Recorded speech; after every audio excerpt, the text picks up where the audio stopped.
Hello and welcome to the Parkinson's Foundation's webinar, Environmental Exposures in Veterans with Parkinson's. I'm Krista Ellis, your host for today's webinar. Helping me behind the scenes are my colleagues Jenny Fearday, Danielle Agpalo, and Laura Cameron. We are recording today's presentation. You will receive a follow-up email from us with a link to today's recording and other resources in the coming days. The mission of the Parkinson's Foundation is to make the lives better for people with Parkinson's. Whether you are living with Parkinson's, caring for someone with Parkinson's, or working to end the disease, we are here to support you.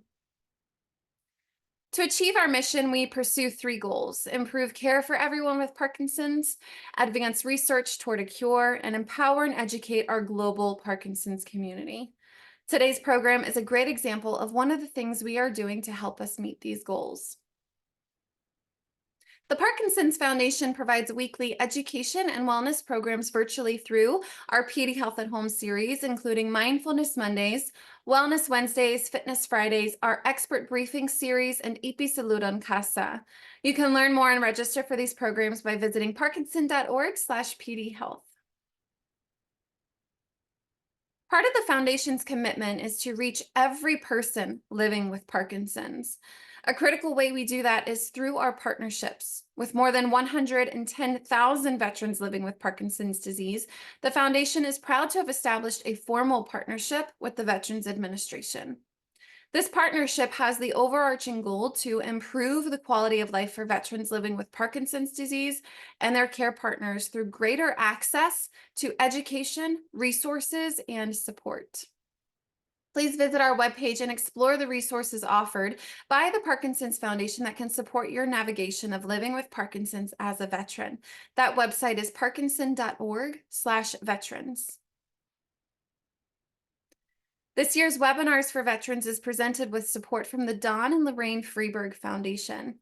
We want to take this moment to thank the Freeberg Foundation for helping to make these webinars possible. As we begin the formal webinar, please know that we are recording today's presentation. You will receive a follow-up email from us with a link to today's recording and other resources in the coming days. I'd like to shout out and acknowledge those who are joining us from a watch party. Welcome Parkinson's Group of the Ozarks, the Cedar Rapids Metro Parkinson's Association, the Jewish Community Center of Greater Kansas City, the Buffalo VA Medical Center, the CATS JCC of Central New Jersey, and the Dakota Medical Foundation in Fargo, North Dakota. We'd love to know where everyone is joining us from. Please share with us in the chat. I'm tuning in from the Appalachian Mountains of Western North Carolina. Today, we welcome Dr. Caroline Tanner. Caroline Tanner is a professor of neurology and vice chair for clinical research in the Department of Neurology at the Wheel Institute for Neurosciences, University of California, San Francisco. Her clinical practice specializes in movement disorders. Her research interests include descriptive epidemiology, environmental and genetic determinants, biomarkers, early detection, non-motor disease features, and clinical trials for all stages of disease. Dr. Tanner, thank you for sharing your time and knowledge with us today. Thank you very much. Let me find my screen to share. Here we are. And hopefully that's working well for everyone.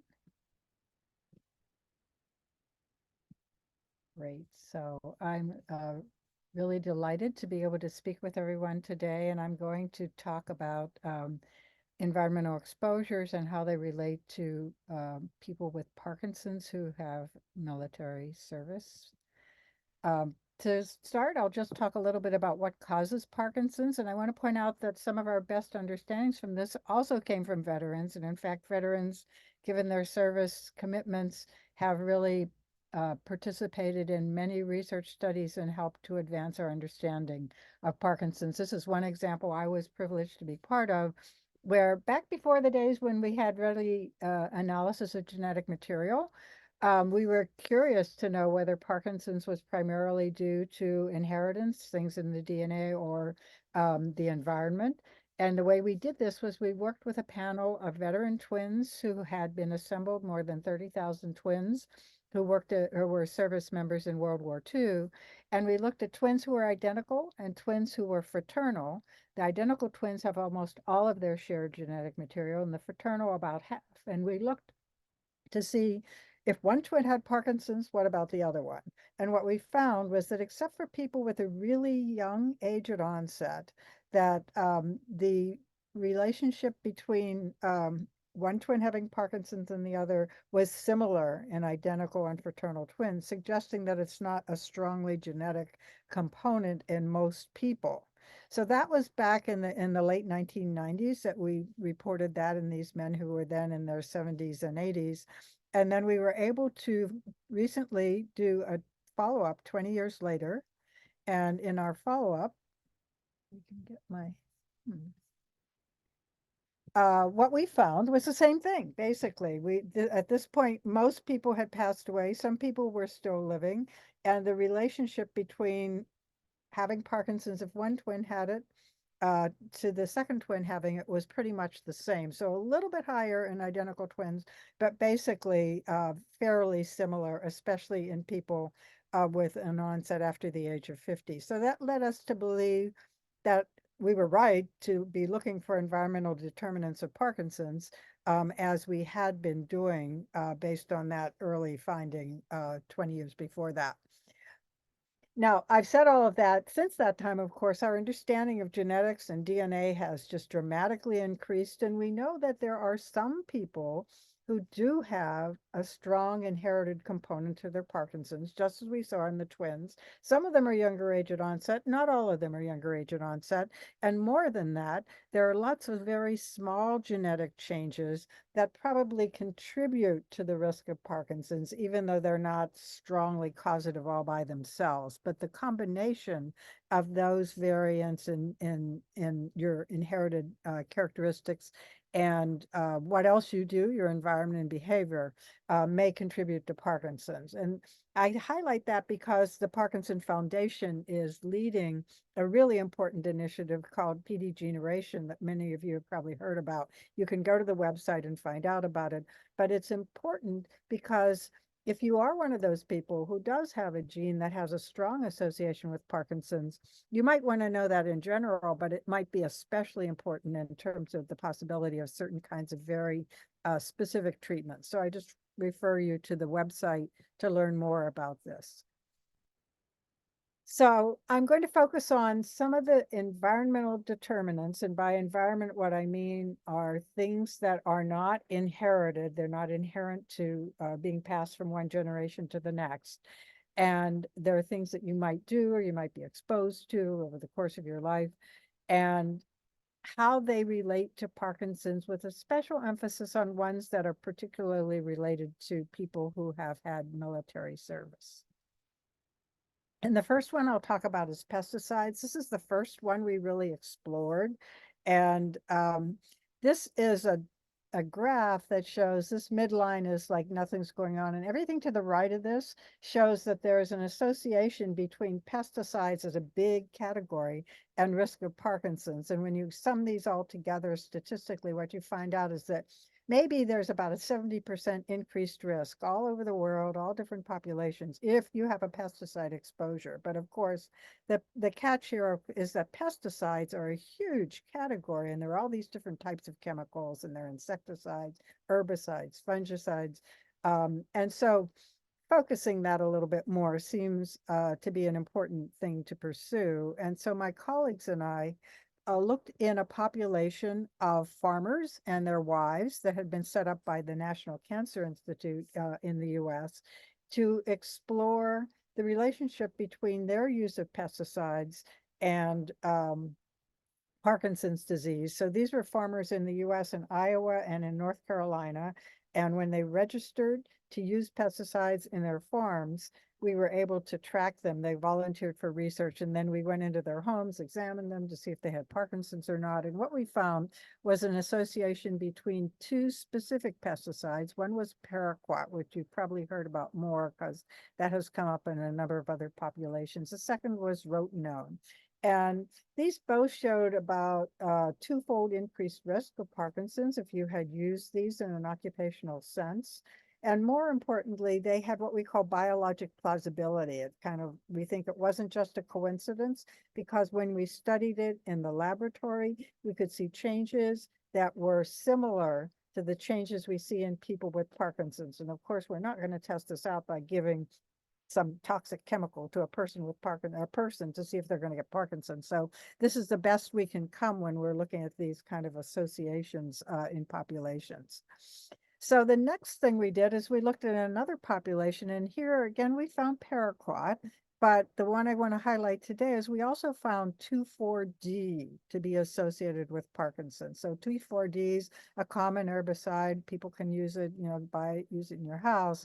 But more importantly, 2,4-D is one of the 3 chemicals that is part of Agent Orange, which anyone who served in the Vietnam Korean War era will be familiar with. People who had very specific types of military service could have been exposed to this chemical, and it was determined to actually be associated with Parkinson's in veterans with certain specific types of service connections. And so later in this webinar, we're going to hear from Gretchen Glenn, who's going to talk very specifically about disability compensation and healthcare veterans benefits for veterans. But this is one of the exposures that military people have that can be, in fact, related to their service. There are lots of other pesticides in the world, and many of these are also exposures that people can have in military service. None of these at this point has what's called a presumptive association with Parkinson's, although in certain kinds of populations and outside of the military, there have been suggestions that these are associated with greater Parkinson's risk, and in the laboratory, suggestions that these can cause Parkinson's-like changes. So it includes a lot of people who are Gulf War era veterans, wore uniforms that were impregnated with specific pesticides like permethrin, or used repellents, or lived in tents where they were sprayed, or the camps were sprayed. And this is to prevent disease, but it also may have put people at risk of Parkinson's. This so far is still an area of research, and I'll talk briefly about that later. The next area I want to talk about is chlorinated solvents. So the first observation about a relationship between chlorinated solvents and Parkinson's came from Don Gash and colleagues who were studying people at a small plant in Kentucky where these solvents were being used in industrial processes. And they had 3 people with Parkinson's who all did pretty much the same job. And they got interested and went and evaluated people in the factory and said a lot of the other people doing that job had mild signs of Parkinson's, although not the diagnosis, while other people who didn't have that job didn't have it. And they found the common factor was a degreaser called trichloroethylene, which is a chlorinated solvent. Then we followed this up with our World War II veteran twins population, and we looked at twin pairs where one twin had Parkinson's, the other did not, and we took really detailed occupational histories. What did they do? What were their jobs? What were their tasks? And we worked with an industrial hygienist who didn't know whether the twin had Parkinson's or not, just looked at the history and said, oh, this person had that exposure, this person had that exposure. So it was as objective as we could be. And we found a relationship between 2 chlorinated solvents, trichloroethylene and perchloroethylene, its kind of cousin, to be associated with a 6 or 10-fold increased risk of Parkinson's. So again, a really big increased risk if you use this in your occupation. And in the animals, we found again changes very similar to those that we would see in someone with Parkinson's. So that biologic plausibility again. So this is important for people in the military who served at Camp Lejeune. And so the history here is that the water at Camp Lejeune was contaminated by trichloroethylene and perchloroethylene, or perc, for a long time, from 1953 to 1985. It was recognized in 1980. The wells that were the source of the water for a big bunch of Camp Lejeune that's represented here were closed in 1987, but as many as 100,000 people who lived on base or served there were exposed, military and civilians, right? And the exposure level for TCE, for example, was more than 70 times higher than what the EPA said should be the maximum safe level to be in the water. So it was a really big magnitude of exposure. There is a study done in 2014 by the Agency for Toxic Substances and Disease Registry, which looked at everybody that they assembled for a period of time who had been at Lejeune, and they found excess mortality in service members. They weren't looking at Parkinson's. They were looking at other outcomes like cancer and things like that. This is a pretty young cohort at the time. We worked with them to see whether there was an association between living at Camp Lejeune and having an increased risk of Parkinson's. So we compared them, as they did in their study, to people who lived at Camp Pendleton in Southern California, where there wasn't this kind of contaminated water.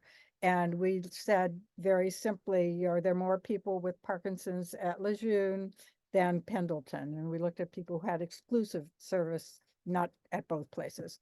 And what we found, we went through VA records, Medicare records, the death index, and looked at charts to be sure of the diagnosis, that people who served at Lejeune were about 70% more likely to have Parkinson's than people who served at Pendleton. We weren't looking at dependents here, just military.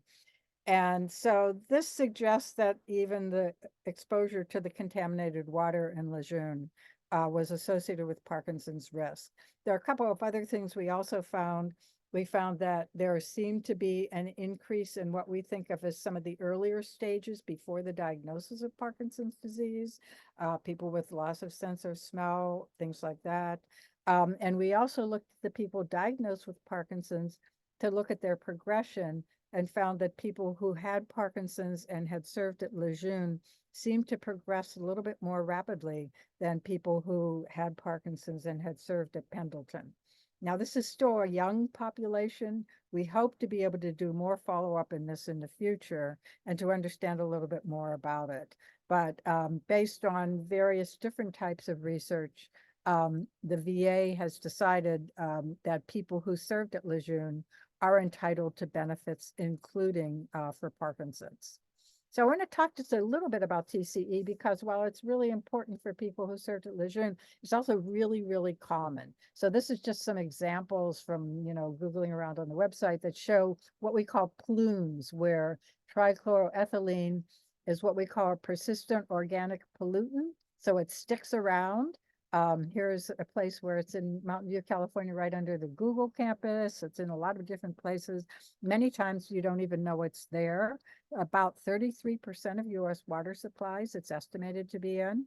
And it's also tricky because it's not just the water, it's what's called a volatile organic compound. So it kind of evaporates and can concentrate in a building. So this is a schematic for how it can kind of come from the pollution, go up into the building, and just kind of be there in the air, and you can be exposed that way from breathing it. And this is a recent study of a law office where a bunch of attorneys got Parkinson's, and they said, this is kind of weird, why would this be?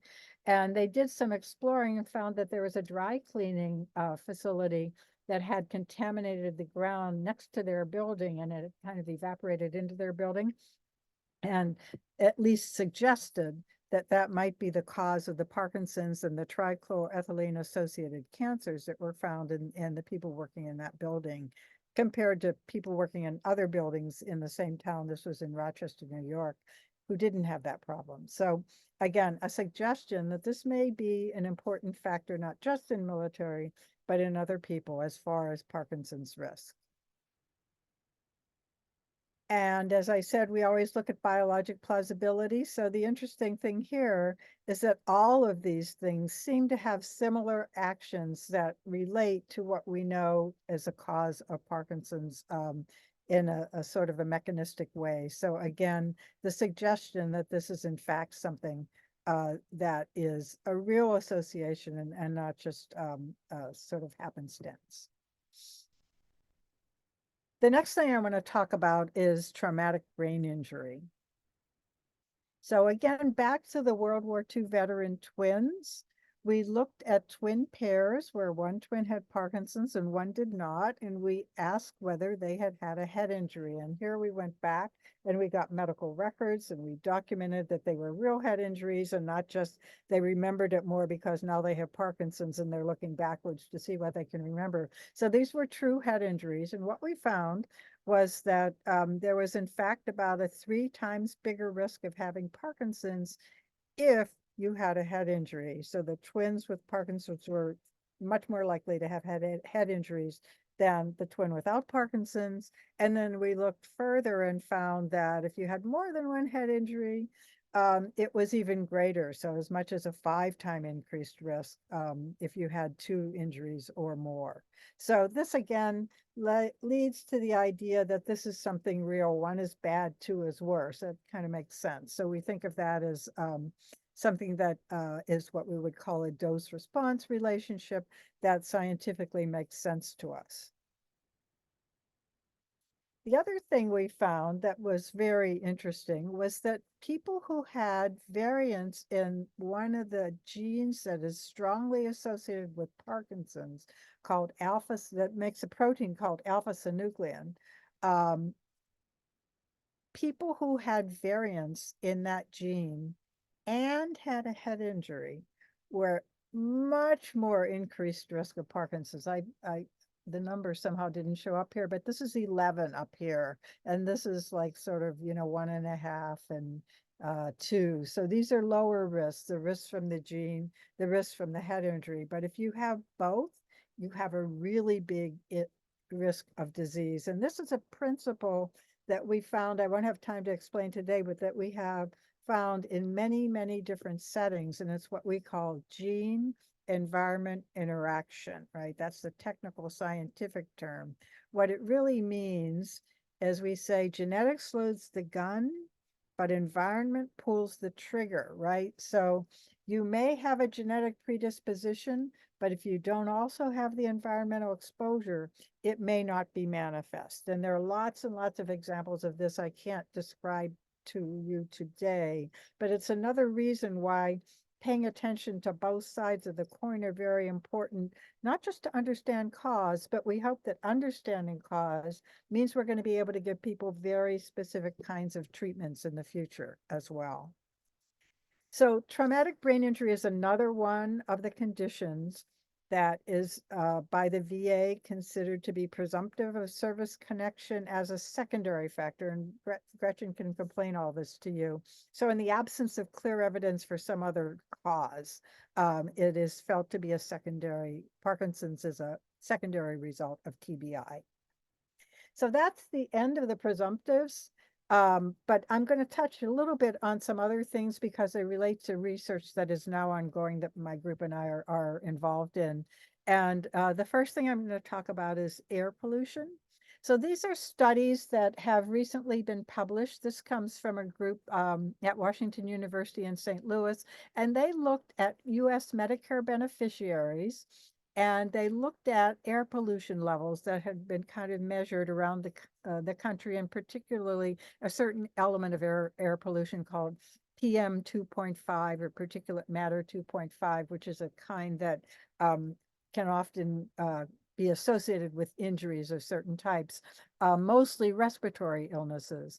And this line here shows the relationship between increased amounts of this PM 2.5 in individuals who are at risk of Parkinson's, according to having that diagnosis in US Medicare. So an increased risk of Parkinson's associated with living in a place where PM 2.5 is more common. So it suggests there's a relationship, and there are a lot of other studies. This is just one I chose to show, including we found something similar in the agricultural health study.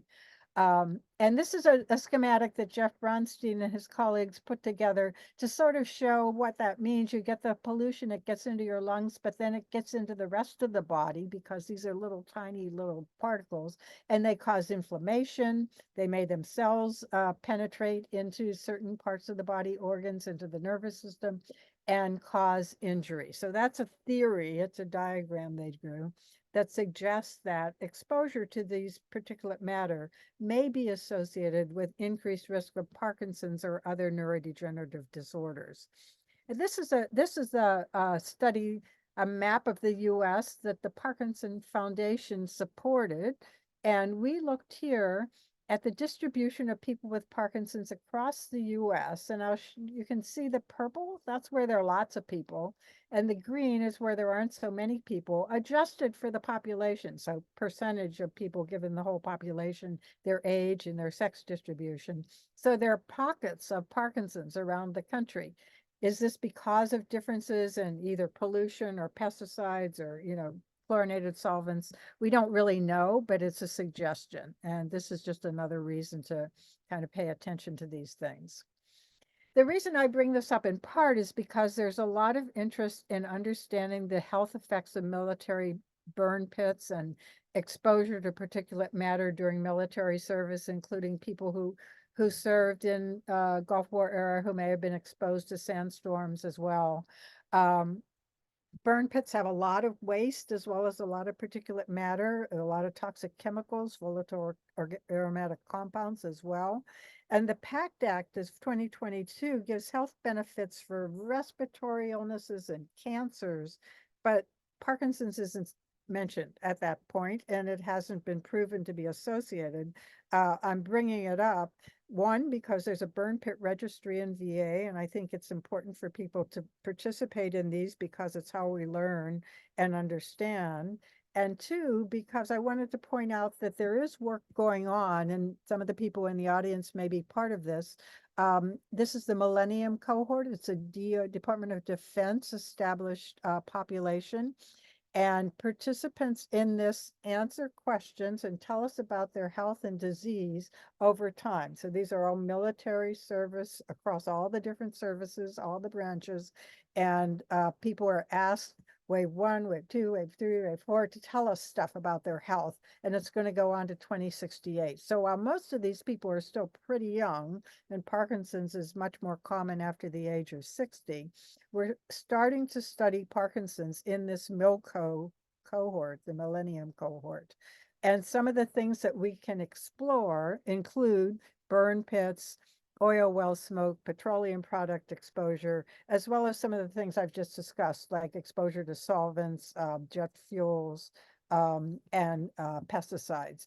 So we're in the middle of doing some preliminary work in this. This is work that will be going on over time, but it's another way to be able to understand the possibility, at least, that some of these exposures that we know from civilian population studies appear to be associated with greater PD risk could also possibly affect people who are military service veterans. And then this is just the last thing, some of the other things that we're exploring that are novel, haven't really been thought about in Parkinson's risk or combat stress, which is sort of ubiquitous, but over many decades, including in World War II era veterans, has been thought to be associated.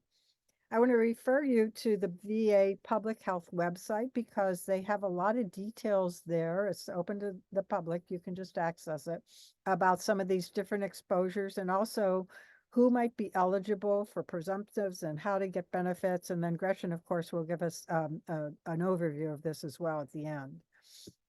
And just to mention, presumptive diseases are what the VA has decided are related to a veteran's qualifying military service. So that's the catch, and you can read about that from the website as well.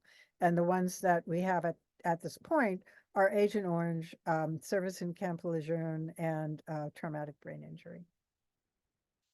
I also want to just end with a little bit of hope for the future. This is, always good to have optimism, to know that a lot of research is going on that's likely to make things better. The first thing I want to point out is that there are things you can do for yourself, whether you have Parkinson's or you don't have Parkinson's. If you think you might have been exposed and could be at risk for Parkinson's, what we found is that physical activity and eating a healthy diet are associated with either a lower risk of getting Parkinson's, or even if exposed, or a slower progression of your Parkinson's, even if you've been diagnosed. So these are things that you can do for yourself. I know the Parkinson Foundation website has a wealth of resources for you that will help you to be able to address these issues. But that's a really important thing that anyone can do to help themselves. The other thing I mentioned earlier is the idea of precision medicine. So combining the exposures and behaviors that might have happened to you in life, as well as maybe your genetic makeup, your family history, putting all of those things together to give your own individual profile, we hope soon will help us to be able to actually target very specific treatments that will work for your Parkinson's and be much more effective than treatments we have now. And hopefully we'll be able to slow or stop progression. So this is just a little schematic about one of the proteins that we know is associated with Parkinson's is called alpha-synuclein. I mentioned it before. Alpha-synuclein, we know now, starts back here, and Parkinson's diagnosis is up here. And so this is, 5, 10 more years. If we can get back here and start targeting people then and give them interventions that slow or stop disease progression, we'll be making, a huge dent in the number of people with Parkinson's. So this is our goal. This is what we're working on. There are a number of different groups. This is a group that's been convening every couple of years to get together to try to identify ways to do these really early prevention studies before the diagnosis of Parkinson's. There's another type of study that's going to be happening similar to that within the context of a big cohort of people who are being followed for biologically defined risk factors for Parkinson's called Parkinson's Progression Markers Initiative. There's some studies in Europe that are happening looking at physical activity. So lots is going on in this world that we hope will soon make it much easier to slow or even stop progression of Parkinson's. And then this is a cartoon that shows from a review article that was recently published all the drugs. So every word that you see on here is a drug that's being evaluated.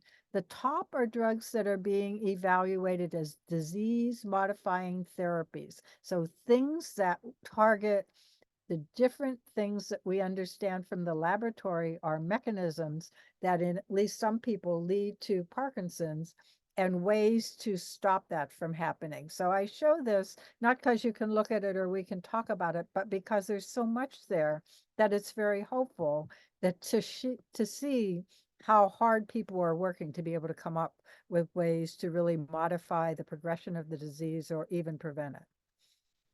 And with that, I'm going to stop and take questions. I wanted to, first of all, emphasize we could not have learned any of the things I've talked about without volunteers and research partners, people with Parkinson's and people without Parkinson's. So we're tremendously indebted to everyone. It takes a village to do research, and we couldn't learn anything without your help. We have many, many different sponsors to our work, and that of course is also very important. And I also want to just acknowledge the many, many colleagues who've contributed to the various studies I've talked about. It's really always a group effort to learn this all. So thank you very much. Thank you, Dr. Tanner. The sun started moving on me. Let me close my blinds there. Wow. I mean, I know that our community has been asking these questions of environmental exposures, and I just thank you for the way that you've described and explained it to me and our community present today. It means a lot for us to understand where this is coming from the perspective of exposure. So thank you so much for your presentation. My pleasure. A question, we've gotten several questions about other exposures that could be potential. So particularly thinking about industrial strength cleansers, degreasers for mechanical machines, wondering if any research has been done on Parkinson's disease and exposure to these industrial strength cleansers. Yeah, so I think part of the issue here always is what were people really exposed to, and trying to understand the specific chemicals that they were exposed to. So it's tricky work. The solvents that I described, the chlorinated solvents themselves, are often used as degreasers, and a lot of times there are mixtures that are used, and you may not even have the same mixture from like 1 year to the next, even if you're working in the same job in the same company and with the same brand name, because the companies will sometimes change the constitution of it. So I say all of that to preface how challenging it is sometimes to be able to look at that. Um, so the ones that so far have been identified are the ones that have been associated specifically with the chlorinated solvents. The other one that has been identified is carbon tetrachloride, which isn't used very much anymore, but was a lot in the past. That doesn't mean that we aren't continuing to look at these exposures and trying to characterize other ones, but at least to my knowledge, those are the ones that have been most clearly associated with Parkinson's risk right now. Thank you for clarifying that and giving us a little more perspective on what is being looked at in more depth. Appreciate that. Curious about fumigation agents used in military aircraft. Do you know if there's a link existed between Parkinson's disease and fumigation agents used in military aircraft? So not yet. Again, fumigants that have been suggested to be associated with Parkinson's risk, um, include carbon tetrachloride, which was used as a fumigant in sort of like grain silos and things like that. And there are a couple of studies from a couple of decades ago, that have found what appears to be an association there. Um, there also are suggestions that either fumigants or also jet fuel exposure could be associated with greater Parkinson's risk. It's been suggested that working in aircraft where you're in an enclosed space when you're doing the kind of cleaning, degreasing, might be especially associated with greater risk. So those are some of the things we hope to be able to look at more carefully in the MILCO, in the Millennium cohort, because we'll be able to get much more detailed information from people there. So far, the way this work usually goes is that you'll have one population where someone will say, gee, it looks like there's something going on here.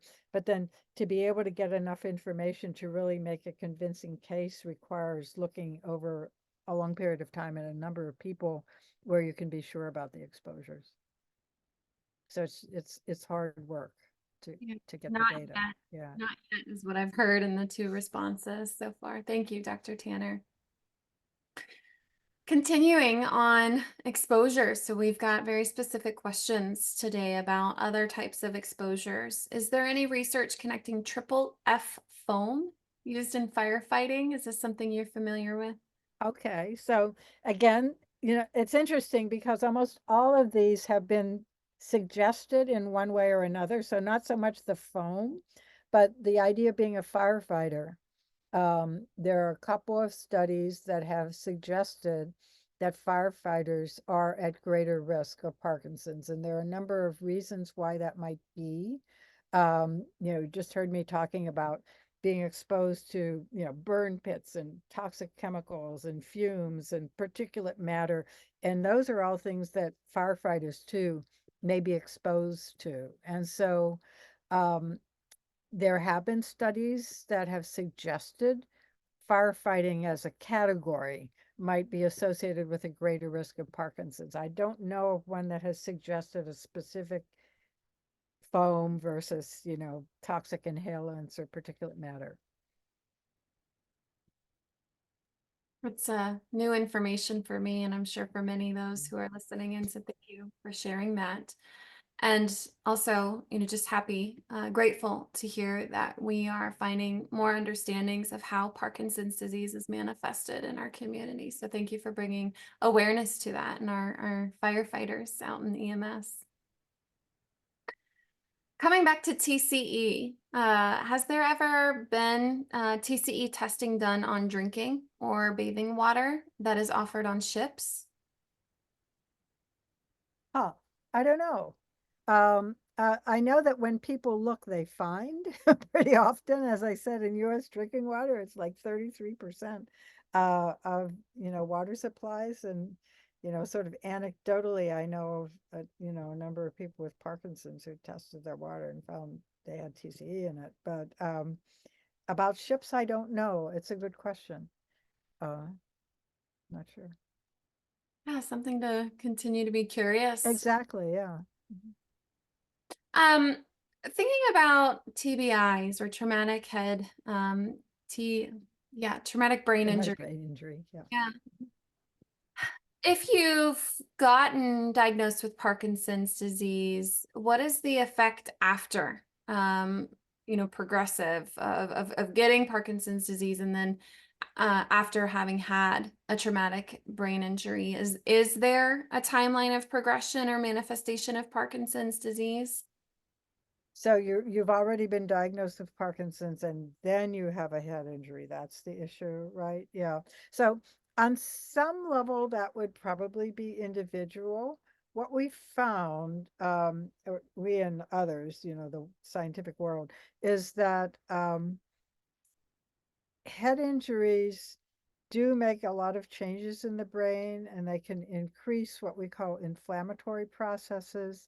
They can affect what's called the blood-brain barrier, which kind of protects the brain from sort of external toxic substances. So breaking down of those different things or increasing inflammatory mechanisms in general is not a good thing. What we know in general is that if you have Parkinson's, and something increases inflammation, that may make your Parkinson's progress a little more rapidly, right? We also know, though, that you can do things to help to mitigate that, including what I just said: physical activity, healthy diet, trying to eat antioxidant diet, etc., can be something that could be beneficial for people, even if they have had a head injury. So those are the kind of the two sides of the coin. To my knowledge, there's no systematic study that's taken people with Parkinson's after diagnosis to see if having a head injury makes the Parkinson's progress more rapidly. So that is, to my knowledge, at least something that still needs to be explored. Yeah, and these are really tremendous questions of how much we still don't know about Parkinson's disease and how much we still need engagement from the community as far as research participants, doctors, people involved in the research field to help us find answers. Yeah, this is why the contribution of people as research volunteers is so important, because these are things we can only learn from talking to lots and lots of people with Parkinson's and studying their experiences and their histories, and learning more about them. Mhm. You mentioned permethrin throughout, just a little snippet of exposure to mosquito repellents. And one of our viewers is asking about mosquito fogging, if you know if there's any relation to Parkinson's disease and mosquito fogging. Yeah, so it's suggested but not proven. And again, some of the things that we hope to be able to explore in the military, the Millennium Cohort, are some of the, we know where things were done. We know who was there, who was deployed at certain points. So we may be able to make some more precise suggestions. Really interesting question here. I'm curious, Dr. Tanner, if you've had any experience with neurological problems from pilots with high altitude cabin exposure. Hmm. No, but that is a really interesting question, isn't it? Yeah. Have not. The idea of sort of pilots and being around jet fuel and things like that has come up, but the high altitude cabin exposure, I don't think is something I've heard people talk about before, but it does sound like something that might be interesting to explore. Mhm. Yeah. One of our viewers is asking how, if you know, if there's genetic blood studies done by the VA. I believe you can get certain types of genetic testing through VA. You can also, I'm not sure, it'll depend on sort of the time of the season, the place, in terms of which specific genetic panels could be done, but I would imagine that you could have testing for the primary Parkinson's genes for sure. And then, of course, as I mentioned, the PD gene, the Parkinson Foundation, also being a way that you can have the testing and learn about your own genetic characteristics. Yeah, so there's ways to do genetic testing not through blood samples, and PD Generation offers a really simple cheek swab if you're interested in participating in genetic testing. One of my colleagues will put the link in the chat for you guys to check out, and you can do it from the comfort of your home. Yeah. We got a question from someone asking if you could please speak to the relationship of PCBs to PD, and I'm not quite sure what a PCB is. Okay, I will talk about that. So PCBs are polychlorinated biphenyls, and they were used. I don't know how much they're used now in sort of certain industrial processes that I'm not an expert in this, but that involved freezing and stuff like that. Person who asked the question could probably give us a much better description of how they were used. But there is a suggestion of an association between PCBs and Parkinson's that came from some studies that were done in some industrial plants. And then they are also environmentally persistent. And we have done some work that looked at people where PCBs may be bioconcentrated. So there's certain areas where they can be very high in the environment. And there's a suggestion that people in those areas may have a greater risk of Parkinson's. So it's another setting that there does appear to be that possibility. And again, there's a little bit of plausibility from the laboratory as well. More questions about specific exposures to, and one of our community members is asking about arc welding. Is there a relationship between arc welding fumes linked to Parkinson's? Yeah, so there's been a suggestion that exposure to welding fumes and well, take 3 steps back. One of the very earliest observations, which was, I don't know, maybe 70 years ago or so, a long time ago, was that miners, uh, manganese miners were at greater risk of developing a form of Parkinsonism called manganism. It's not exactly like Parkinson's, but it affects some of the same brain areas. And then that led to the worry that people who are welders and were exposed to manganese in the course of welding and fumes might also be at greater risk of Parkinson's. And there were several studies that were done that did show a relationship between people who worked in certain types of welding and increased risk of Parkinson's. Other studies didn't replicate that. It's very hard to know, why one study did find it, and another study didn't find it. Knowing exactly what people did all the time on the job, whether or not you use protection, what kinds of exposures, whether you were in an enclosed place when you were welding or not, all are probably things that contribute. And then I would propose that the last thing is your own genetic kind of makeup, right? Some people are going to be more vulnerable to it than others, just like some families get heart disease and other families don't get heart disease, right? And it's not that everyone gets it, but it's a multifactorial condition. The same thing, I think, for some of the vulnerability to these exposures. So that's a long answer to the quick answer that yes, there's some evidence to suggest there's a relationship. Yeah, I really appreciate you bringing light to so many of these possibilities that could be linked to Parkinson's, as you're saying, suggestions to manifesting Parkinson's disease. Thank you, Dr. Tanner. Someone's sharing that there's a large number of bases that have reported jet fuel contamination in the ground and water. Can these be linked to Parkinson's? Possibly, and one of the things we are specifically going to look at in the Milco study is jet fuel exposure. Yeah, and that's been proposed in civilian populations in the past. So something along more the general lines of Parkinson's disease and not so much about exposures to toxins, except some might consider this particular beverage a toxin. But we're asking, what are the impacts of alcohol intake on Parkinson's disease? So, yeah, that's an interesting one because there isn't a strong association between alcohol intake and risk of Parkinson's. Um, People have looked at this pretty systematically over, many, many different populations, and mostly there's not a strong association. Heavy use of alcohol does damage some of the same brain areas that are injured in that are affected in Parkinson's, but it causes a different kind of damage. So you can get a really bad brain disease from too much alcohol, but it isn't what we think of as Parkinson's disease per se. It may have some of the same symptoms of Parkinson's disease.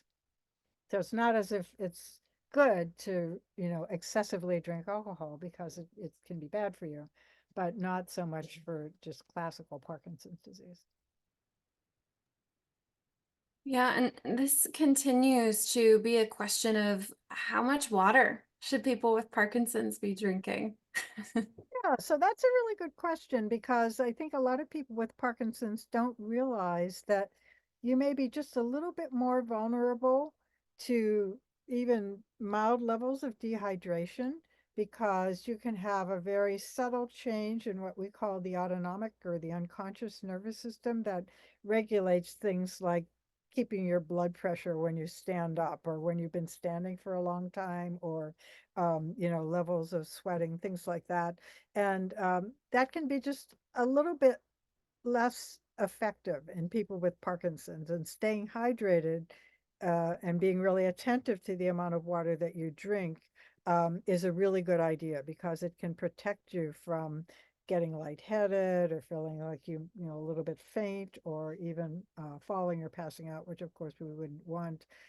Being thoughtful about being in a warm environment and drinking, I don't know if there's exactly a prescription. Some people say, 8 ounces, eight times a day. But certainly, being really thoughtful about making sure you have plenty of hydration all day long. And that means not caffeinated beverages because they're liquid, but in fact they're what we call diuretics. So they cause you to eliminate water, not to retain it. So So an invitation to take a drink of water at this time. take a And drink. Exactly. Right. we've had a few questions about being a service member on ships submerged underwater. Is there Hmm. any relationship or correlation to long periods of time serving in a submarine environment? Yeah, so to my knowledge, that's not been studied. Again, important questions to explore, but I'm not aware of anyone who's studied that.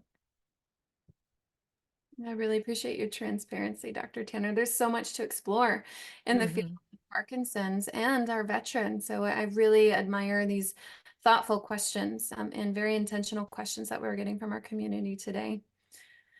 We have someone who's asking again about TBI, traumatic brain injuries, and just want to ask if you would just speak briefly about evidence and increased prevalence of Parkinson's disease for those who have participated in sports like football or have experienced multiple head collisions. Yeah, I will. Before I do that though, I just want to make one comment about, the question that was just asked about, being in a submarine and all the other ones that I said I don't have an answer to, is that it's really important that people ask these questions because asking the questions is what kind of gives us the fuel to move forward and try to explore these specific issues. So thank you for the questions. And now to talk a little bit about traumatic brain injury in sports. So there have been several studies that have looked at that. We just recently, I was part of a group that published one that was looking at American football and the relationship between having a head injury in the context of that that sport and having a risk of Parkinson's, and there is an increased risk. So people who played sports and had head injuries are at somewhat greater risk of Parkinson's disease. And just like we showed in the twins, there's probably a certain amount of a dose response. But the other thing that's interesting about traumatic brain injury is that people have done studies where they've looked at sort of the metabolic function of the brain after what's thought to be a really severe head injury by the traditional classifications and a mild head injury. And when you look at the functional studies, those the changes aren't that different. So perhaps even mild repeated head injuries in the context of sports could be a relative risk for increased Parkinson's. So definitely it's been associated, it's been seen in more than one population and more than one kind of sport that involves repetitive head injury. If you have children who are involved in sports, it's always good to, make sure they take a long enough time out after having a head injury and not just pop right back in after 10 or 15 minutes. At least that's my grandmaternal advice in that regard. When my daughter played soccer, she used to say, "Don't tell them you're a neurologist, Mom." Yeah, because you're extra caution, right? That's right. Truly, you've been trained and know the severity of brain injury. So yeah. We have one final question I'll ask before I ask for closing remarks from you, Dr. Tanner. Is there a relationship between Parkinson's disease and missile launch officers? This is from our viewer, Howard. A good question that we will, again, asking these questions are the reason we can then go back to our populations and, try to look at things systematically. To my knowledge, nobody's explored that question. And we've gotten several inquiries on how do we get involved? How do we get involved in research? How can I sign up or learn more about the studies that are available either through the VA or perhaps another organization? Yeah, so I would say, the Parkinson Foundation is a great resource for learning how to be involved in research and figuring out which populations you may be involved in that would be relevant for you. And thank you to everybody who is already involved. Thank you, Dr. Tanner. And just letting everyone know that you'll be hanging around with us for a little while for the end of our closing statements and final question and answer session that we'll be sharing with Gretchen and with Dr. Welch. So thank you so much for your time today. Thank you. I should stop sharing, right? Yeah. Okay. And now we hear from the voice of a veteran living with Parkinson's. Hi, Dr. Krista. You can hit swap displays. Okay. Swap. How's that? Yep, perfect. Thank you. So Dr. Patrick Welch started his military career at 17 when he enlisted in the U.S. Marine Corps while serving as an infantry squad leader in Vietnam. He was severely wounded in action and was hospitalized for over 2 years recovering from his wounds. Dr. Welch was an international hospitality industry executive for 48 years, has worked in over 50 countries, and has been a chief financial officer, chief operating officer, chief executive officer, and owner of several businesses. He has served as director of veteran services for Erie County, New York, and as an adjunct professor at Damon College. In January 2008, Dr. Welch became involved in the Buffalo Veterans Treatment Court as one of the first veteran mentors in the country. In 2010, he founded the Center for Veterans and Veteran Family Services at Damon College in Amherst, New York. Now retired, he concentrates his efforts working with veterans involved in the criminal justice system with the Buffalo Veterans Treatment Court, Justice for Veterans, and is the Parkinson's Foundation ambassador. Dr. Welch, thank you so much for joining us today and taking the time to share your story. Thank you, Gretchen. Thank you, Dr. Tanner. And greetings to everybody out there in Zoom land. We're very grateful for your participation in this webinar today. I want to thank all of my fellow veterans that are joining us today. for your service to our country. And I also want to thank the spouses for putting up with us for all of this time. I also want to say hello to all my friends at the Buffalo VA, which is where I get all of my health care today.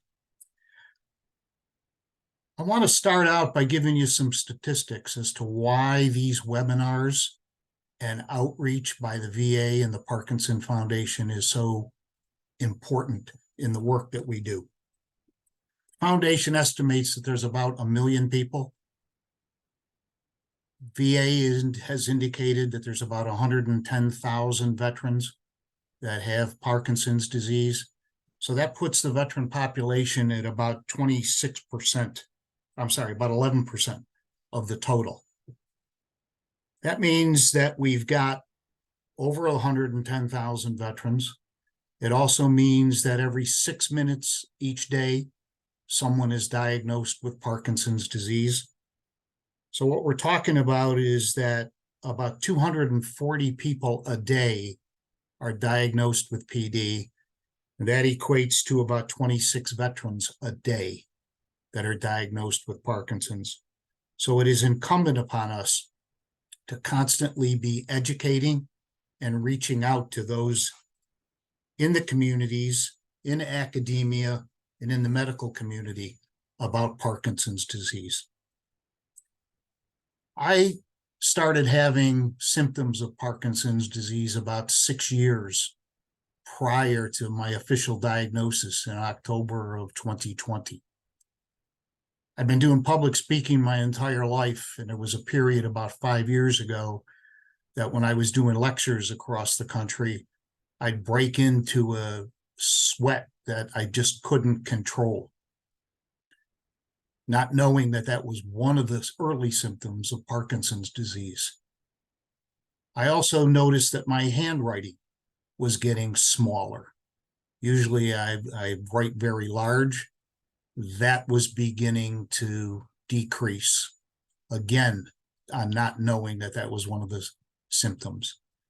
And then I began to lose my sense of smell. I didn't know about these early signs until I became involved with the VA and Parkinson's Foundation. What I want to touch on today is just a few of the things related to motor symptoms, non-motor symptoms, and exercise. Balance is a huge issue for those of us with Parkinson's disease. As we age, not only not having Parkinson's disease, but having it makes that susceptibility much greater. And we know that we spend in the healthcare industry about $50 billion a year treating people who have fallen, who have broken a hip, broken a leg, broken an arm, and the medical costs associated with that. It's called postural instability, is one of the technical terms for it. Another issue is slowness of movement. We begin to move slower. We start shuffling with our gait. That is another thing that we need to deal with. And part of that fits into the exercise that I'll talk about in a little while. Another issue, and I'm starting to incur this, is got to do with slurring of the speech and breathing and hoarse voice. I was at a meeting last night and I was given a presentation and my voice started to just trail off. I know some of the people that have more advanced Parkinson's, their speech is very hoarse when they talk. So that's another thing to look at. These are all quality of life issues that we need to be aware of. The shuffling gait I mentioned also, about short steps and stooped posture. We start to tend to stoop over in our walking. Those of us who have to use a walker tend to be more stooped over if we don't extend the handles on the walker so we walk in a more upright position. Let's talk a little bit about the mental health aspects and the non-motor issues. Depression is a huge issue for those of us with Parkinson's disease. It's very common. The statistics indicate that about 50% of those people with Parkinson's will develop some issues related to depression, related to dementia, related to hallucinations, and apathy is another issue we need to be concerned about. I spoke last week at a seminar, and a woman approached me who said her husband was recently diagnosed with Parkinson's, and he's not the same person that she's known their entire lives. The depression, the anxiety, and all those other things that fit into it are symptoms of Parkinson's and things that affect us as we go on living our life. One of the non-motor systems, which isn't talked about a lot, is an overactive bladder. I have been incurring issues related to overactive bladder for the last year and a half, and have just recently had Botox injections into my bladder to help me with the overactive bladder. You don't hear too many people talking about that anymore. Cognitive changes can relate to dementia, hallucinations, and delusions. So for those that are caretaking for us and those that have this, you need to be aware that these are just things that are going to happen to you, and be able to address them and be cognizant of what you need to get care of. We know that about 50% of the people that are diagnosed with Parkinson's disease are not under the care of a neurologist. So for those of you who are listening, if you are not engaged with a neurologist, please get to the VA, request a referral to the neurologist. And also for the spouses and caretakers, be aware of the caretaker programs that exist at all of the VA. They're very, very helpful for the family dynamic for those of you that are caring for us. And the last thing I want to touch on is exercise. We have a movement disorder. Exercise is a critical aspect of the treatment and our quality of life. It's recommended by the foundation and by others that we should be having at least 2.5 hours of exercise a week. That can be walking, it can be treadmill, it can be aerobic activities, it can be Tai Chi, it can be yoga, but all of these things related to movement are critical for us to continue with a good quality of life. So please keep that in mind. The whole health program at the VA is an excellent source. It's all free. They do the Tai Chi, they do all the health areas related to that, resistance training, exercise programs with aerobic, and alternatives, as I mentioned, like yoga. The foundation also has a great deal of virtual programs that you can look onto and you can participate in right in your home virtually. There's exercise programs offered on Fridays. There's mindfulness programs offered during the week. Get engaged with these programs. I can't stress enough how important it is for each and every one of us that have PD to look at these programs, to be engaged with them, and to participate as much as you can and help outreach to your fellow veterans. It's important that we spread the word, because it is critical to look at those 26 a day that are being diagnosed with Parkinson's disease. Thank you for your time, and I look forward to your questions at the end.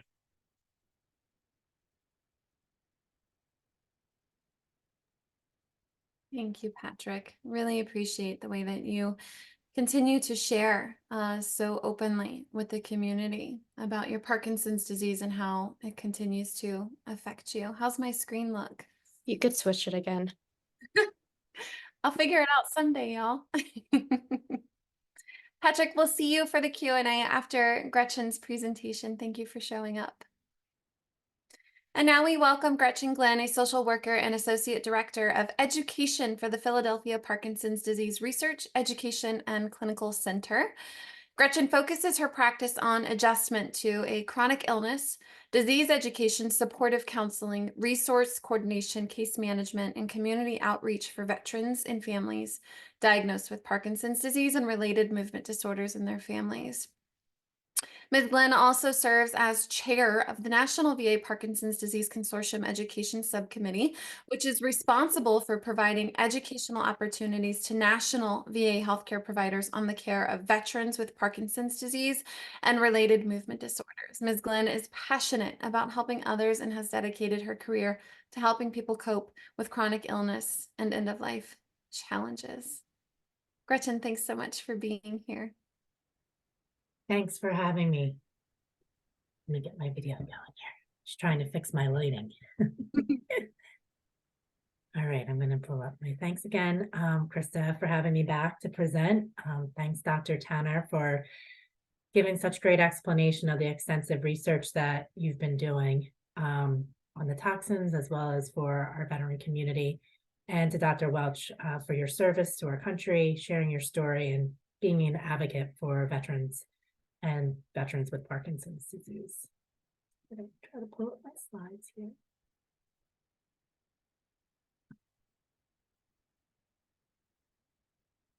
Can you see them okay? You can hit that button and then we'll see. There you go. Perfect. There we go. Thank you. Okay.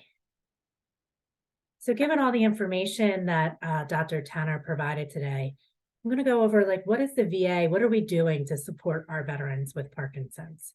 So I'm going to give an overview of the PADRACs and our consortium centers, including the care that we provide, eligibility and care for at the PADRAC and the consortium centers, and what resources are available throughout the VA.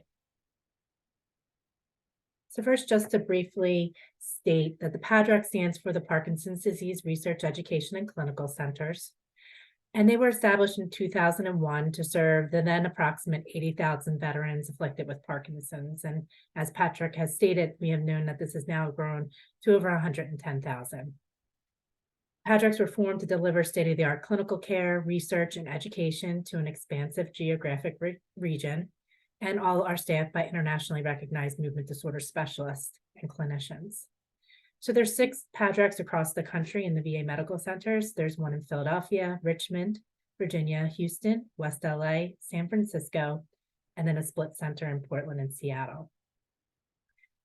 So as I'm going to show you on the next slide, a map of the country, the PADRACs sort of make like a necklace around the United States. So we needed to figure out how are we going to get care to all of those that don't live close to a PADRAC center. So in 2003, the Consortium Center Network was introduced to promote awareness across VA by providing professional networking, mentorship, and training opportunities to clinicians with an interest in movement disorders. And then in 2006, the Consortium Center Network was launched to really broaden the impact and reach of the PADRAC to provide access to the specialized movement disorder care throughout the country and what we call the VISN network. So really what we created was a hub and spoke model of care for veterans with Parkinson's disease. And the Parkinson's Foundation kindly developed this map that can show you the green dots represent the PADRAC centers. Like I said, they create sort of a necklace around the United States. The red dots represent the consortium centers. So you can see that we were trying to find movement disorder specialists already available through the VA that we can refer our veterans to. And the blue dots represent the Parkinson's Foundation Centers of Excellence. So you can see that there's a lot of overlap in the areas, and we do a lot of partnership with the Centers of Excellence as well. For example, we have a relationship with the University of Pennsylvania at the Philadelphia VA. So the PADRAC missions really encompass clinical care, education, and research. So this is not an exhaustive list, but just to give you some ideas of what the clinical services are available through the PADRACs is a multidisciplinary team approach with neurologists, nurses, social workers, PT, OT, speech therapists, neuropsychologists, psychiatrists, pharmacists that have an interest and experience in working with people with movement disorders. We do diagnosis and treatment, evaluations, surgical evaluations for DBS, focused ultrasound, etc. for PD and essential tremor, the neurostimulation for the DBS programming, Botox injections, neuropsychological assessments, overall disease education, psychosocial assessments, palliative care and goals of care discussions, and as I mentioned, referrals to our rehabilitation colleagues to really ensure that our veterans are receiving access to all the care available to them and that they may need throughout their disease process. Our education programs are twofold. We focus on patient education as well as professional education. So all of our PADRACs host a monthly virtual support group, which you can find on our website that I have listed below. Some are starting to go back to some in-person annual symposiums. We create and distribute print materials with education, and we do a lot of community outreach to make veterans in the community aware of the PADRACs and the services that we provide. We also do a lot of professional education programs by doing movement disorder fellowship program. So training neurologists in movement disorders. We also hold 2 movement disorder webinars a year that are about 3 to 4 hour webinars, educating clinicians and those interested in movement disorders on Parkinson's disease. And we also hold monthly case conferences and journal clubs for our consortium sites. Again, you can access all of this information on our website to learn more. And the PADRACs have a really robust research program. Again, this is not an exhaustive list, and you heard a lot of what Dr. Tanner had mentioned today about the toxin exposures that has been done in the past and is continuing and to go on now and in the future. We also do some surgical intervention studies. We were part of the GWAP study for deep brain stimulation many years ago. Drug therapies, gait and falling, looking at depression and psychiatric problems, a lot of the non-motor symptoms. Exercise, as Dr. Welch has mentioned, the importance of exercise and looking into that more and studying it. Basic science, which is really doing lab studies. Gene mapping, biomarkers, etc. Again, this is not an exhaustive list, but it's a pretty good representation of the different research that has been going on in the PADRACs over the years. So how does a veteran access care to the VA? First, it depends on your eligibility. So you have to be eligible for VA healthcare. So for a veteran may be eligible if he or she served in active military, naval, or air service and did not receive a dishonorable discharge. Some eligibility factors are service history, VA disability rating, income, and there are other factors. So if you are a service-connected veteran, you are eligible for healthcare through the VA, but you still need to apply for it. So even though you may be service-connected and you filed with VA benefits, it doesn't automatically enroll you in healthcare. That's something that you have to do as part. You don't have to be enrolled in both, but it's good to be able to do that. We strongly encourage you to enroll in VA healthcare. The PACT Act has also expanded eligibility, and I'll talk about that a little bit further on in my presentation, so that it's definitely worth applying to see if you were eligible. And I have the eligibility website here, as also on a reference slide at the end. Eligibility and care at a PADRAC or a consortium center. So the first thing is you must be enrolled in VA healthcare to receive care at a PADRAC or a consortium center. So that's really your first step. Once you're enrolled, you choose a PADRAC or a consortium center where you would want to go to, and you can look at the various centers on our Getting Care page. And then you would ask your VA primary care provider or neurologist, your VA neurologist, to make a referral to a PADRAC or a consortium center. And if you need any help at all, or not sure where to start, you can call the PADRAC Consortium hotline if you need any assistance with this process, and we're happy to help you. So now we'll get into sort of the nuts and bolts of service connection and what that means. So first, we really need to kind of go over what do these terms mean. And they're terms that you'll hear often spoken about within the VA system, and it can be confusing. So service-connected status refers to veterans who are disabled by an injury or disease that was caused or aggravated by military service or occurred while serving in the military. Parkinson's is a presumptive condition for some veterans, which means that it's presumed that the disability is caused by military service if you served during specific wartime and or exposed to certain toxin exposures. And I'll talk a little bit more about that as we go on as well, what that means for the different errors. Veterans who are service-connected will receive disability compensation, which is a tax-free monetary benefit. And the amount of compensation is based on the determined level of disability, which is what Veteran Benefits determines. Non-service connected status refers to veterans who have a disability or health issue not related to their military service. So veterans diagnosed with Parkinson's who do not meet the criteria for a presumptive service connection may be eligible for some VA benefits under the non-service connected status. Typically, there is an income limit.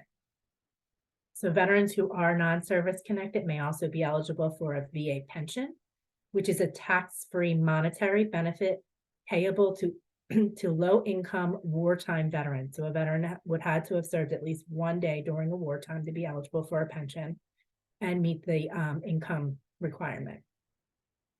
Veterans who need additional aid in attendance or are housebound may be able to get increased additional monetary amounts through the pension program.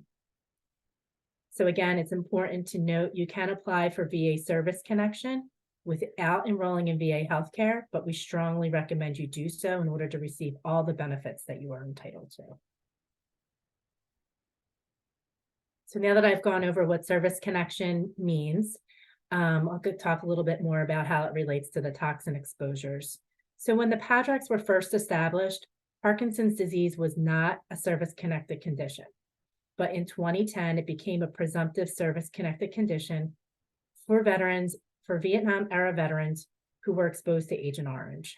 And over the years, they have continued to expand those locations. They've recently expanded it to include the Blue Water Navy veterans, and the PACT Act has added 5 new locations to the list of presumptive locations, which means if a veteran served on active duty in any of the listed presumptive locations, the VA will automatically assume or presume that they had exposure to Agent Orange.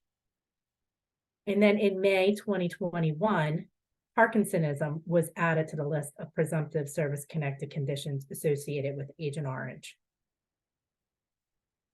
In January 2017, VA announced Parkinson's disease as a presumptive service-connected condition for veterans who were stationed at Camp Lejeune for no less than 30 days between August 1st, 1953 and December 31st, 1987. It's important to note that Parkinsonism, however, was not added to the presumptive condition list. It's just Parkinson's disease at this time. In December 2013, Parkinson's disease and Parkinsonism became recognized as secondary conditions to service-connected moderate or severe traumatic brain injury, which Dr. Tanner had mentioned in her presentation as well.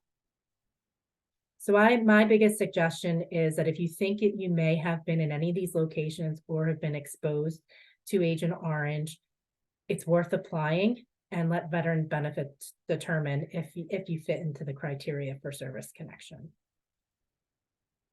And just to speak briefly about the PACT Act and Parkinson's, the PACT Act is a new law that expands VA healthcare and benefits for veterans exposed to burn pits, Agent Orange, and other toxin substances. Parkinson's was not added to the list of presumptive conditions for Gulf War era and post 9/11 veterans for burn pit and other toxin exposures. But the PACT Act did expand presumptive locations for Agent Orange, which is adding these 5 new locations that I have listed below. There's even some presumption for some Air Force veterans who worked on planes that were carrying Agent Orange. We also encourage you to apply as well. Again, let Veteran Benefits determine if you fall into the criteria of eligibility for service connection. So, as I said, for applying for VA service connection, how would you do that? So Veterans Health Administration, I just want to note first that the Veterans Health Administration and Veteran Benefits, we both fall under the Department of Veteran Affairs, but we function a little differently. We function separately, actually. VHA or is the healthcare system, and veteran benefits, VBA, is the financial benefits side that also includes vocational assistance to veterans. So we don't actually have access to each other's records. And that's just important. That's just for saying that the best people to work with to help with getting, submitting your claims, we really encourage you to work with a veteran service officer or a VSO who can help you in the claim process. They're the experts in the claim. They can access your benefit record and they can track it for you. The way you can do that is by calling VBA directly at the 1-800-827-1000 number, or you can contact your local county office of veteran affairs and make an appointment to meet with a veteran service officer, or go to your local VA regional veteran benefits center.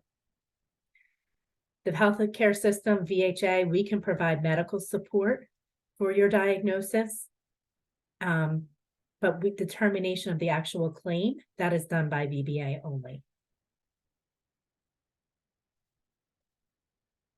So once you're enrolled in VA healthcare, here's some of the benefits that you might be able to access as part of your benefit. We offer a variety of medical and support services for veterans, with several of them being of particular interest to veterans with Parkinson's.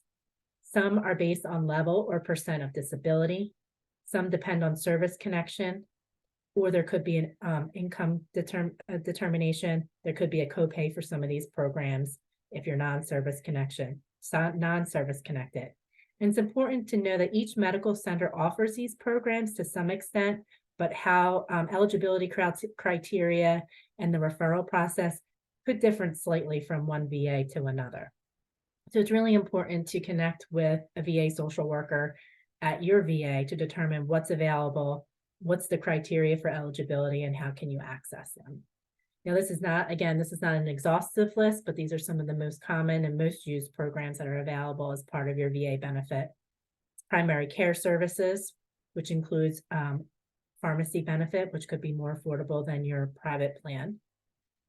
Extensive mental health care services, rehab services that I mentioned with PT, OT, speech, rec therapy, kinesiology, adult day healthcare programs, home health aid programs to help with personal care tasks such as bathing, dressing, grooming, respite care services to give the care partner a break, home-based primary care services, which are for veterans who can no longer make it out of the house to go to their doctors. If you live within a certain radius to a VA medical center, you might be eligible for this program, and they would actually bring the primary care team to you. Hospice and palliative care for those who are in the later stages. Durable medical equipment. This could be anything from button hooks, shoe horns, to stair glides, wheelchairs, walkers, etc. May require an evaluation by a rehab specialist to determine what is the best equipment for you and what's safe for you to use, but that's part of the benefit as well, which can be a huge cost savings for many people. VA nursing home and contracted community nursing homes for veterans who are 70% service connected or more. They might be eligible for VA payment of nursing home placement if you're no longer able to live in the community. And as Dr. Welch has mentioned, the caregiver support programs, which there's really two parts of that program. There's a general program, which provides peer mentoring, support, and education to care partners. And then there's the comprehensive program, which in addition to the education, the support, also could provide a stipend to a spouse or a care partner to be the paid caregiver for that veteran. You have to be 70% service connected or more to access that benefit, as well as need extensive supervision and assistance throughout the day. But I have links to these websites that you can check out to explore further at the end of my presentation. So who can help? So it's a lot of information that was shared with you today. There's a lot of information, can be often confusing to navigate through the VA system. So who can help you is, I always say, VA social worker. I like to refer to us as a resource person for our veterans. If we don't know the answers, we'll try to find it out and at least try to point you in the right direction.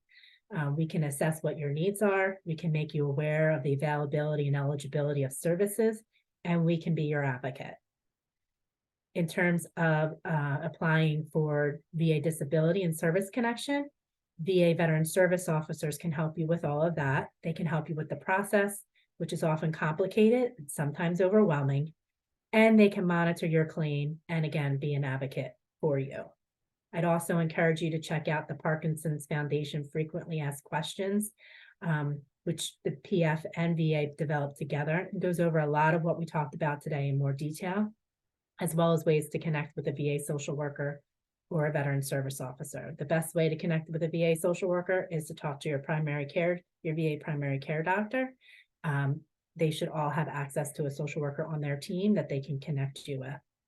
And one thing that I didn't mention, and I think it's pretty important, is that you don't have to give up your primary doctor in the community to receive care at the VA. You can do what's called co-practice.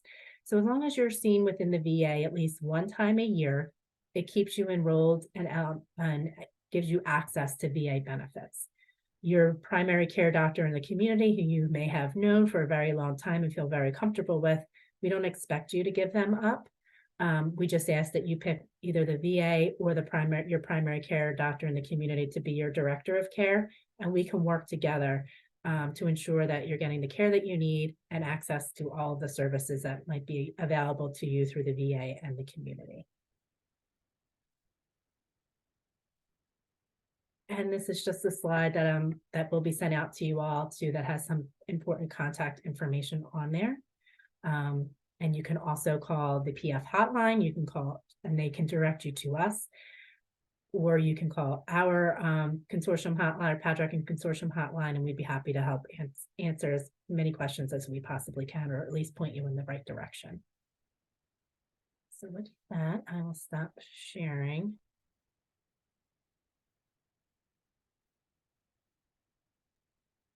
There we go.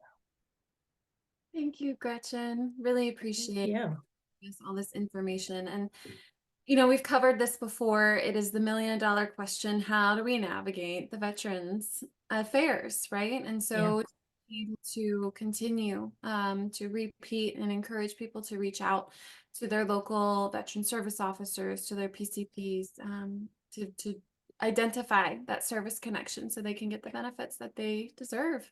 Absolutely.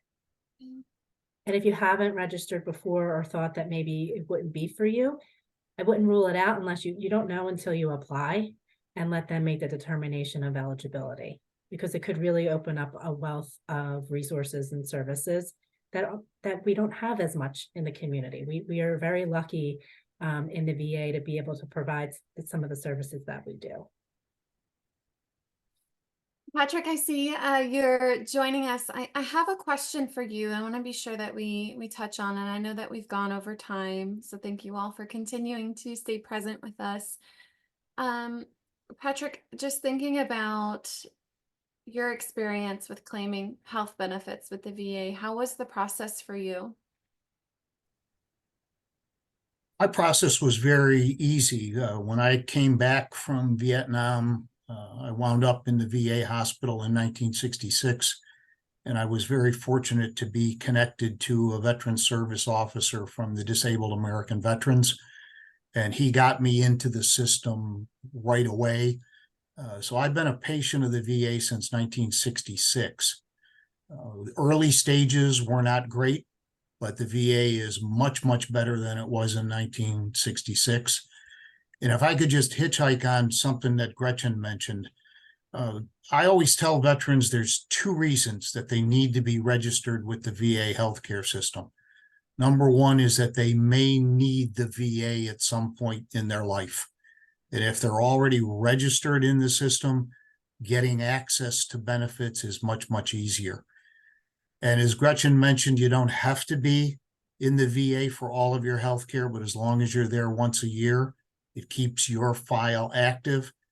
And the second reason why it's important for veterans to be registered is the VA's healthcare and budget is based upon registered veterans.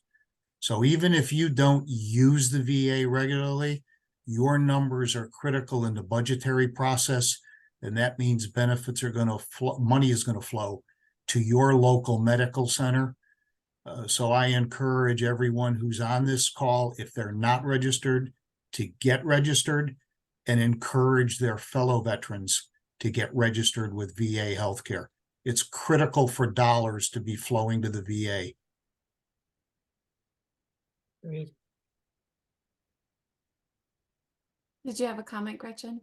No, I was just saying I agree with Patrick on that for sure.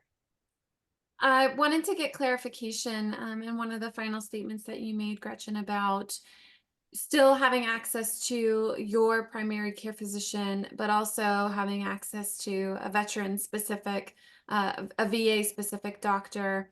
Does this also include a specialist? So say you have a movement disorder specialist who is not connected to the VA. You also have a primary care physician who's not connected to the VA, but you also have a veteran specific doctor. Yeah, we are totally fine with that. Again, we just ask that you pick who's going to be your director of care, because we don't want two doctors messing around with medications and not communicating with each other. So we would, if you chose to have your community neurologist manage your Parkinson's, your PADRAC provider would just give an update and give suggestions to that community neurologist who would ultimately make that decision. So that's totally fine with us. We understand that people have connections with doctors that they may have seen for a long time. Thank you for clarifying that. And I'd like to invite Dr. Tanner to join us on screen again. And in our closing, I would like to hear from each of you, any words that you might share with our community as we round out our final webinar of this year. I just I'll like to, jump in. go ahead, Patrick, go ahead. No, ladies first. Go ahead. Well, I just want to thank everybody for joining these webinars. I want to thank our veterans for your service, our care partners for the care that you provide, the Parkinson's Foundation for the continued partnership to help spread awareness about the services available at the VA. And I just want to strongly encourage our veterans who have not enrolled in VA healthcare to consider it, to check us out. Call if you have any questions or need help doing it. We just want to make sure that you're getting access to all the services that you're entitled to. Dr. Tanner? Great. Okay.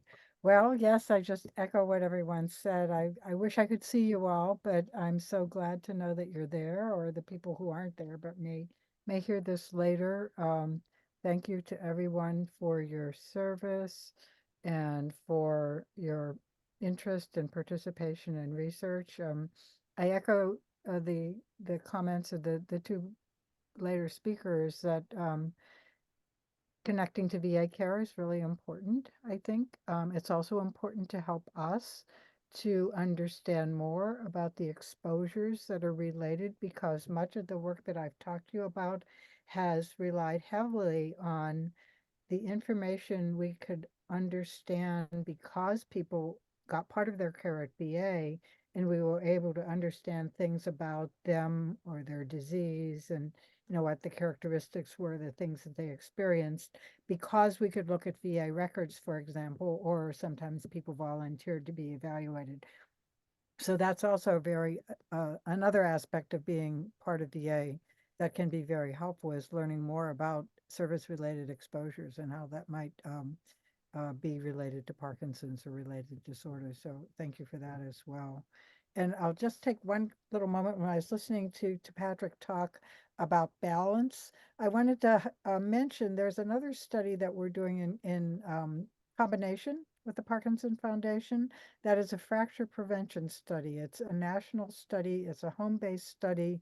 And it's supported by the National Institutes of Health, the Aging Institute, and they're going to share the website for that study. So this is a very broad study. You don't even have to go into the clinic. You can enroll and be treated at home. And it's another partnership with the foundation who are helping us. And the same helpline will be able to help you understand more about it, as well as the website.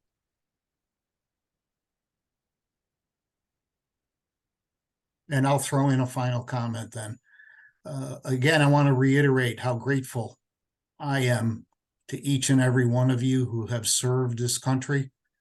If it were not for you, this country would not exist. And we owe you a wonderful debt of gratitude. And I want you all to be aware of all the resources that are available to you through the VA, through the Parkinson's Foundation, to help you with your quality of life and support your people who are taking care of you. God bless you all, and God bless America. Thank you.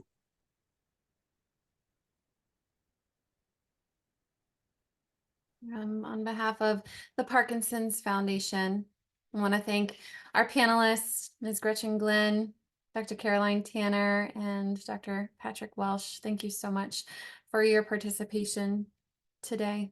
Really appreciate everyone who was present today to learn more and gain better understanding of what it means to be a veteran living with Parkinson's disease. I know we had several questions we couldn't get to, and I apologize. We are on a time crunch, so please do not hesitate to reach out to our helpline by calling 1-800-4PD-INFO. You can email us at helpline@parkinson.org. You can use that same contact information to order our free resources, educational book series, and our hospital safety guide. We thank you for joining us today, and we hope to see you again soon somewhere on the other side of Zoom land. Until then, be well. Happy holidays.